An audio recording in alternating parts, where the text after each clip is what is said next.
Paris Olympics లో యువ shooter Swapnil కాంస్య పతకాన్ని సాధించాడు. ఈ క్రమంలో పురుషుల 50 మీటర్ల రైఫిల్ 3 పొజిషన్ షూటింగ్ లో భారత్ కు తొలి పతకం అందించిన అథ్లెట్ గా చరిత్రను క్రియేట్ చేశాడు. కాగా ఇతడు క్రికెట్ దిగ్గజ ఆటగాడు ఎంఎస్ ధోనికి వీరాభిమాని మాత్రమే కాదండో ఇతడి కథ కూడా కొంచెం ధోని కథను పోలుంటుంది.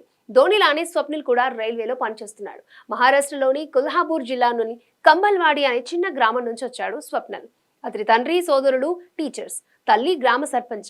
2012 నుంచి అంతర్జాతీయ టోర్నీలో పాల్గొంటూ వస్తున్న స్వప్నిల్ ఒలింపిక్స్ లో అరంగేట్రం చేసేందుకు 12 ఏళ్లు వెయిట్ చేశాడు. తొలి ఒలింపిక్స్ లో కాంస్యంతో సత్తా చాటాడు. స్వప్నిల్ కథ టీమిండియా దిగ్గజ ఆటగాడు మహేంద్ర సింగ్ ధోని కథను పోలుంటుంది. ఇద్దరు కూడా చిన్న కుటుంబాల నుంచి వచ్చి తమ తమ రంగాల్లో విజయం సాధించారు. ధోని రైల్వేలో టికెట్ కలెక్టర్ గా కొంతకాలం పాటు పనిచేసిన విషయం తెలిసిందే. ఇక స్వప్నిల్ సైతం 2015 నుంచి రైల్వేలో టికెట్ కలెక్టర్ గా పనిచేస్తున్నాడు. ఇక తాను ధోనికి ఫ్యాన్ అని స్వప్నిల్ పలు సందర్భాల్లో చెప్పాడు. నేను షూటింగ్ లో ఏ అథ్లెట్ ను అనుసరించను, అయితే బయట మాత్రం ధోని వ్యక్తిత్వానికి అభిమానిని. క్రికెట్ గ్రౌండ్ లో ధోని ఎలా ప్రశాంతంగా ఉంటాడో అదే విధంగా నా ఆట కూడా అంతే ప్రశాంతత, సహనం అవసరం. నేను కూడా అతడి కథతో సంబంధం కలిగి ఉన్నాను, ఎందుకంటే నేను కూడా టికెట్ కలెక్టర్ గా పనిచేస్తున్నానని స్వప్నిల్ అన్నాడు.